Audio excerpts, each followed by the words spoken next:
Kayo po ba mga bossing ko ay isa sa mga nag-iisip sa ngayon kung ano kaya mga pinakamabibisang pampaswerte, lalo-lalo na ngayong araw na ito mga bossing or sa mga ibang araw na nais nyo itong gawin. Proven po ito mga bossing. Ito po mga bossing ko isa rin sa mga paborito ko na pampaswerte. Di ba nagluluto rin naman tayo ng munggo mga bossing. Masasabi ko lamang mas mainam kung mag stack na kayo ng ganito at nakalagay sa bote, tapos parang pan-display nyo lang mga bossing ko sa kusina ninyo. Pero sambaga, iluluto nyo rin po ito kapag po biyernes, di ba biyernes tayo lagi nagluluto nito. Ngayon pa mga bossing, ang munggo ay bilog, inihalin tulad ito sa barya. Ang munggo ay dilaw, dilaw ay for abundance, tapos ang munggo ay green, green is for money at for kalusugan. Ngayon po, ang munggo, mabilis siyang mag-react na inihalin tulad sa mabilis na reaksyon ng inyong mga wishes, mabilis na pagtugon. Ngayon pa mga bossing, ang gagawin nyo lamang, mag-display po kayo ng ganito sa inyong pong kusina.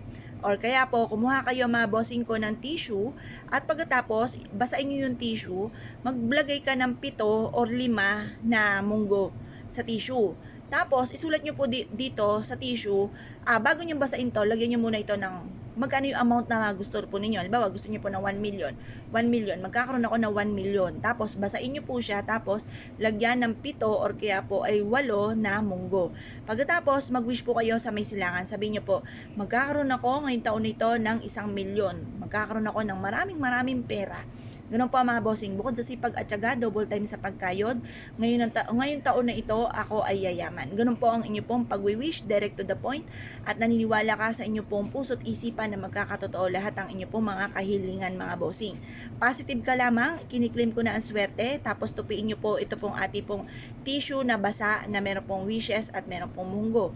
Pagtapos ng alas 8 ng umaga, isiksik nyo po ito mga bossing ko sa may itaas na, halimbawa sa may gawing silangan na may bintana kayo, may berhas, isiksik nyo po doon, or kaya po mga bossing ko, isiksik nyo sa may pintuan ninyo kung saan kayo pwedeng magsiksik yung, di ba may screen po tayo, meron doon hindi gumagalaw yung naka-fix. Kung meron kayong maiipitan po doon, mas mainam doon nyo rin po siya ilagay. Proven po ito na maswerte, basta't may 100% kang paniniwala, mas mainam meron tayong mga pampaswerte na pang-attract ng swerte kaysa po doon sa tipo na bahala na si Batman ko ano mga mangyari. Ngayon pa mga bossing, kung kayo pinaniniwala, subukan nyo po itong gawin. Tapos i-mindset nyo na magkakatotoo lahat ang mga wishes po ninyo. Tapos sabayan palalo ng sipag at syaga, pagiging positibo sa buhay, huwag kang makakalimot magdasal, mag-wish ka kung ano may mga pinapangarap ninyo. Harap po kayo sa may silangan, magtapon ng mga kamalasan, kagaya ng lagi ko po i-share sa inyo sa umaga. Pagkatapos mga bossing ko, yun, kung may mga pagsubok ang pinagdadaanan, ipagdadasal nyo lang ito at huwag nyong isipin ng isipin. Kasi once na marami kang problema, inisip mo ito ng inisip, lalo nyong wini-welcome ang maraming problema, hindi siya nasusolusyonan. Bagkos ay maaari pang mauwi sa depression at dumami ng dumami ang problema nyo at magkaroon pa kayo ng karamdaman. Kaya kailangan positive ka lamang mga bossing. Tapos subukan nyo po ito, proven po ito na maswerte. Pag gagawa ka ng mga pampaswerte, isisikreto nyo po, huwag nyo po ito ipagsasabi kahit kanino kasi nakokontra po siya. Kailangan po sikreto lamang. Tapos pwede nyo siyang i-share kapag kayo sinuwerte na, natapos na sinuwerte na kayo, nakamit nyo na yung tagumpay po ninyo. Or kaya i-share nyo po yung ating pong video mga bossing, upang sa ganoon kapag napanood nila ito na bawal palang i-share, alam na po nila po yun, kaya tahimik na lang po sila. Tapos gawin nyo na po ito kung ano po yung sinasabi ng inyong kalooban, lumarga po kayo. Pero kung kayo may alinlangan ay inyong gawin, huwag nyo po susubukan gawin mga bossing. Kaya kung kayo pinaniwala at nais nyo po itong gawin, ay siya mga bossing, good luck po sa inyo po lahat.